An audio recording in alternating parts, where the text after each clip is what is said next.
Olá, sou a Aline Safka, corretora de imóveis, e hoje estou aqui na Warren para conversar um pouquinho com o André Schneider, economista.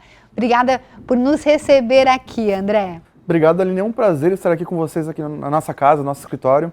E para falar um pouquinho de economia e do mercado imobiliário e até o mercado financeiro também, como ele pode ser uma ferramenta de realização de sonhos, né? Com certeza. Isso é uma das coisas, né, André, que os clientes têm perguntado muito, né? Porque a economia deu uma mudada aí nesse último ano, agora a taxa Selic aumentou, e aí? E agora, né? Compra imóvel, não compra imóvel? Pode contar um pouquinho para nós o que a taxa Selic influencia nisso tudo? Legal, Aline. Acho que é bacana a gente conversar um pouquinho, primeiro entender o que é a taxa Selic, né? A taxa Selic ela é a taxa básica de juros da economia e ela serve como um balizador para onde a economia deve caminhar. Então, quando a gente vê que a inflação está alta, que os preços ao consumidor estão altos, o governo ele aumenta a taxa Selic. O que significa isso? Ele torna o custo do dinheiro mais caro e por isso ele segura um pouco a economia e aí os preços tendem a cair ou a não subir no mesmo ritmo. Quando o governo reduz a taxa Selic, ele torna o preço do dinheiro mais baixo. Então, ele incentiva a economia, as pessoas vão consumir mais. Por quê? Porque elas têm crédito mais barato, ou quem tem dinheiro investido vai estar menos atrativo manter esse dinheiro investido no mercado financeiro. Das duas formas a gente tem ali, quem é o tomador de empréstimo, com a Selic baixa ele toma mais empréstimo. Quem é o investidor, com a Selic baixa, ele tende a manter menos recurso investido e ir para o mercado real, para a economia, para o consumo. Então isso é o que acontece com a taxa de juros. Mas a gente pensa muito, mas a Selic estava em 2%, a Selic está em 5%, está em 10%. E o financiamento que chega para mim não é esse, ou o investimento que eu tenho não é esse. Não, não é mesmo. A taxa de juros, ela varia muito de acordo com o risco da operação, as garantias, os prazos, o risco da economia também, o risco de inflação lá na frente, certo? Então, por exemplo, hoje, a gente tem uma taxa Selic, hoje nós estamos em novembro de 2021, nós temos uma Selic agora de 7,75%. E no ano passado a gente tinha uma Selic que chegou a próximo dos 2,5%, abaixo dos 2,5%. 2 e pouquinho, isso mesmo. Só que o quanto que variou os juros do financiamento imobiliário nesse período? Ano passado estava 7 e pouquinho, agora já está 8 e pouquinho. Então, veja que a Selic subiu de 2 para 7, 8, vai fechar em 9, mas a taxa do financiamento imobiliário subiu muito pouco. Por quê? Porque a verdade é que o financiamento imobiliário ele tem o imóvel como garantia e ele tem um prazo muito mais extenso. Então, o que ele leva em consideração? O risco da operação e o risco de inflação de taxa de juros no futuro.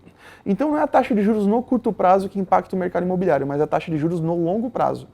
Então, quando que a gente teria uma alta excessiva dos juros do mercado imobiliário? Só se nós tivéssemos uma inflação galopante como nós tivemos lá nos anos 80, início dos anos 90. O que não vai acontecer. Então, um cliente que comprar, por exemplo, agora para moradia, mas que está comprando na planta, vai financiar ano que vem, às vezes fica preocupado, vai aumentar demais os juros. Não vai. Não. Ele vai se manter aumentando um pouquinho, mas de uma forma saudável, digamos. Exatamente. Vai ter um aumento? Vai. Esse aumento está acontecendo já, mas não vai ser nada absurdo. Agora, uma atenção, tá?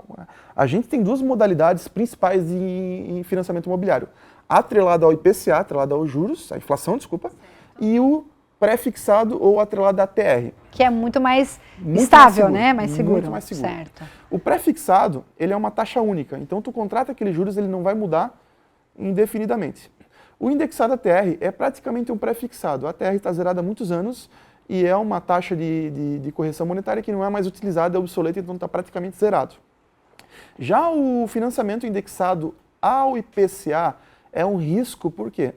Porque na simulação ele parece ter um juros muito mais baixo, só que quando tu começa a colocar a inflação no período, o juros fica muito próximo do pré-fixado ou do indexado ATR, só que a inflação ela varia. Então, por exemplo, ano passado nós tivemos uma inflação de 4% aproximadamente, hoje nós estamos com uma inflação acima de 10%. Então, para quem contratou IPCA mais 3 ano passado, esse ano está pagando 13%. E se a inflação eventualmente disparar, o teu financiamento vai disparar junto.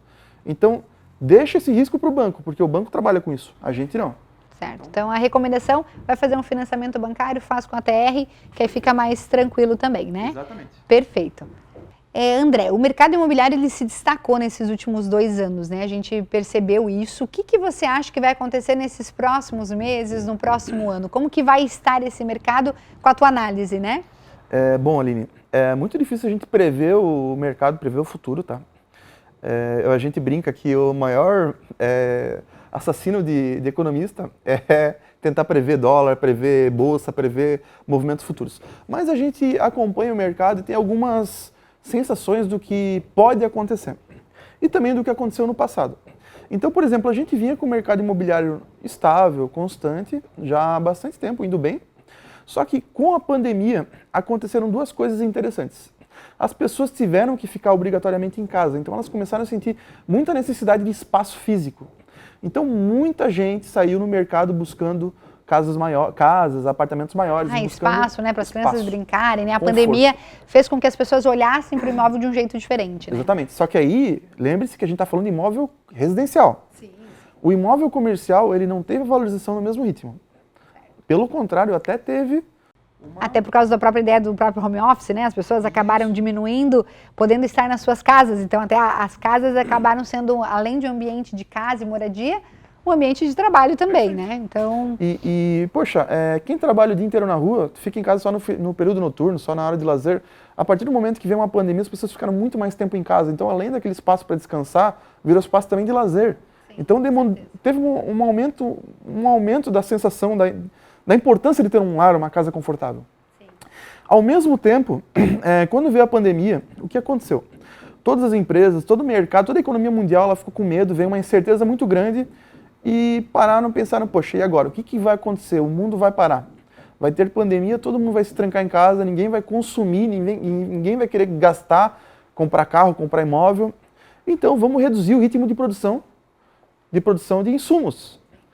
Só que o que aconteceu? Não foi bem assim, né? Não foi bem assim. Reduziram o ritmo de produção de insumos de uma forma muito mais brusca do que deveriam. E a demanda pelo mercado imobiliário e alguns outros mercados aqueceu, aumentou. Sim, tudo que tem a ver com moradia, né? Moradia, casa, reforma, né? As pessoas que moravam nas suas casas e viram, eu posso melhorar isso aqui, acabaram aproveitando esse tempo para fazer isso. Exatamente. Né? Ao mesmo tempo, houve uma fuga de investidores e todo mundo de capital de risco e eles foram para onde? Lastro da economia mundial, que é o quê? Dólar, ouro. E também cripto, por incrível que pareça, está se tornando uma nova tendência. Vem chamando atenção. Tá, mas vamos lá.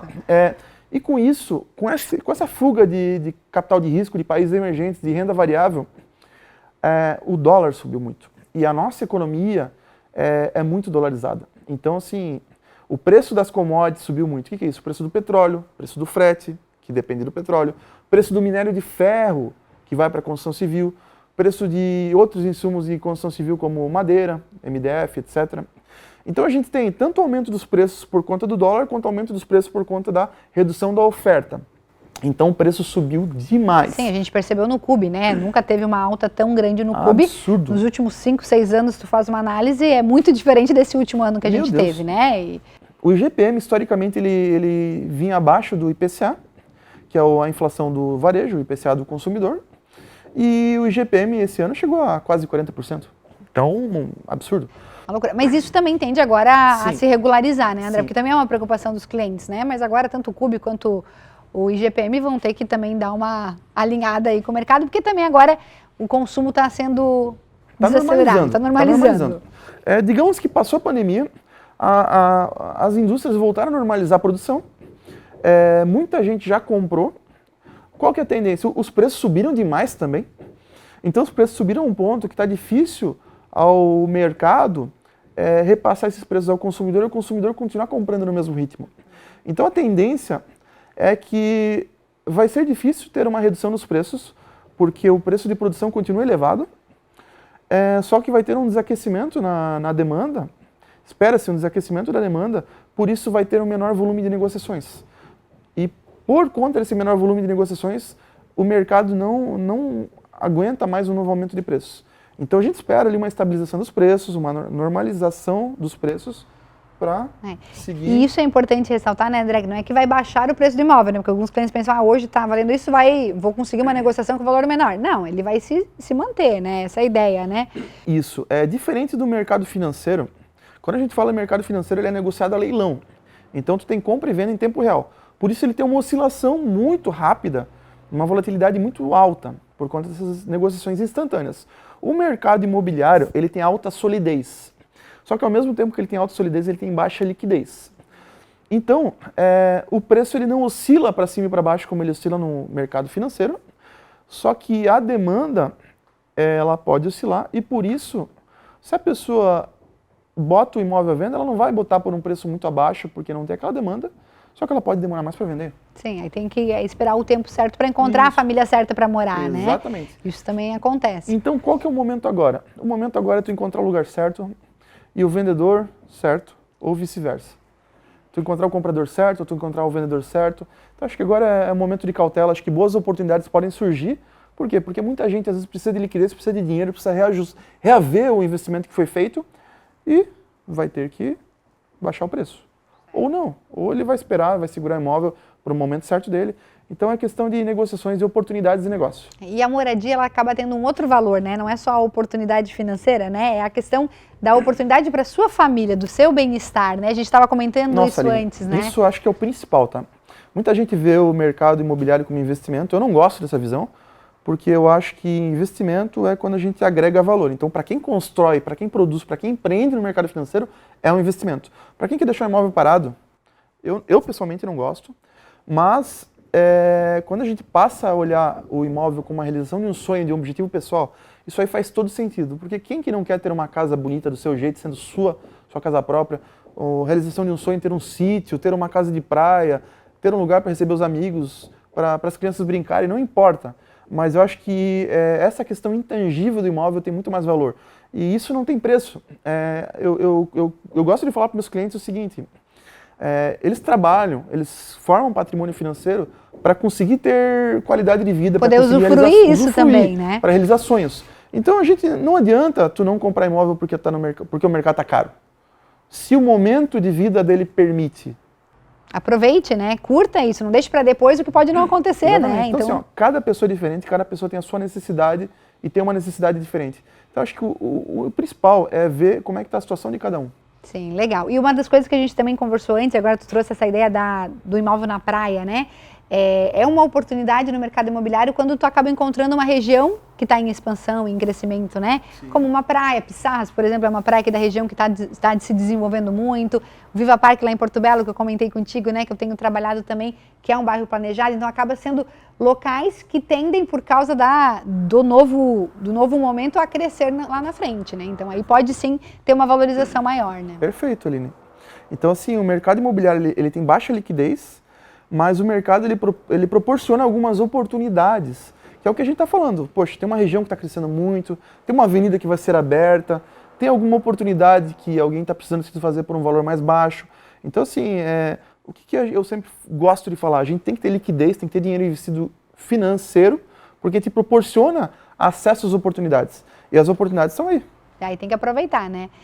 André, muito obrigada, bom bater esse papo contigo, acho que tem muitas outras dúvidas e perguntas aí, quem sabe a gente marca um dia uma live também para conversar, trazer os clientes para perguntarem também, e aí a gente bate mais um papo e traz esse conteúdo para os nossos clientes. Perfeito, Aline. Tá bom, obrigada. Imagina, foi um prazer.